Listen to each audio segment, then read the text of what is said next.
More than $100 million vanished from the accounts of people with exceptional needs. And this is the people you stole from. Kids like this, it's awful. One Bay Area family's account drained. Money that should have been used to care for her for the rest of her life. What would you like to be? I want to make my own music and to make my own movies. Desperate for help, a Bay Area father turns to 8 on Your Side to get answers. I'm investigator Brittany Muller. What happened and who is responsible? Good evening, I'm Stacy Scheibel. And I'm Keith Kate. Thank you for joining us tonight. A Bay Area father who counted on a local nonprofit to handle a trust fund designed for his daughter's long-term care feels duped. He turned to 8 on Your Side saying all of his daughter's money went missing, and he isn't the only one. Investigator Brittany Muller joins us live in studio with the story.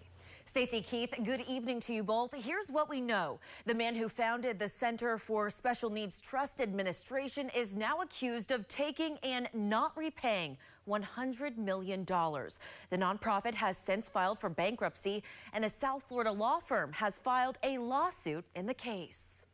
Louis Capasso is a single dad who worries about both of his daughters, but especially Elena. Elena's only 23. She's got her whole life ahead of her. Elena was born with Down syndrome. Capasso says at birth, the doctor made a mistake and Elena and her family received enough money that was supposed to take care of her for the rest of her life. I just want to follow my dreams and get my own job.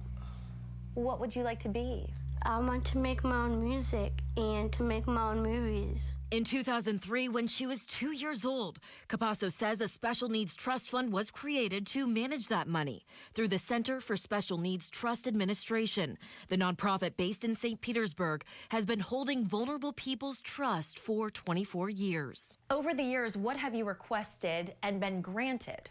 Well, her dental work, eye exams, I just had a bedroom set. But on February 9th, the center filed for bankruptcy. When did things take a turn? I received a letter in the mail about 4 weeks ago. It's her yearly statement, investment, this and that, what she has in there. A week later, 3 weeks ago, I get a letter in the mail saying that the account has been depleted. There's nothing left in there. Capasso says Elena had $250,000 in her trust. He says annual reports of his daughter's account showed that money was slowly depleting year after year. And as of last month, that money is all gone. This money was put in there for her in the future. The center says the Chapter 11 bankruptcy filing was necessary because the center's new leadership discovered that 2 years ago, $100 million of special needs trust fund dollars disappeared. The center turned to a Tampa law firm to investigate. The firm discovered the fund dollars were paid out through a loan from 2009 through 2020 to Boston Finance Group, a company controlled by the center's founder, Leo Gavani. The loan was to be repaid in full no later than January 1st, 2017. But the center says despite that deadline, Boston Finance Group continued to draw funds. Despite the center's demands for all records and repayment of the loan from Gavani, the center says so far they have received nothing from him or his company. 8 on Your Side wanted to ask Leo Gavani about the missing money, but despite calls and emails to both Gavani and his attorney, we've heard nothing in response. But Louis Capasso believes Gavani needs to be held accountable. You didn't care about these kids' futures, what's going to happen down the line when these parents aren't here no more to take care of their kids. According to the bankruptcy filing summary, more than 1,000 trust fund accounts have either been partially or completely drained since 2009. And this is the people you stole from. Kids like this, it's awful, awful.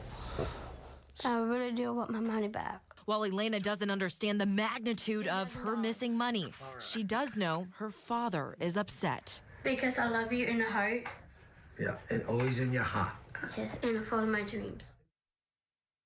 Now, 10 days after the Center for Special Needs Trust Administration filed for bankruptcy, a Palm Beach County family filed a class action complaint against Leo Gavani, his company, as well as several other defendants. So you've got this class action lawsuit out there. What about Mr. Capasso? Can he participate in that on behalf of his daughter? He can. I actually spoke with the lawyers in South Florida who filed that class action lawsuit.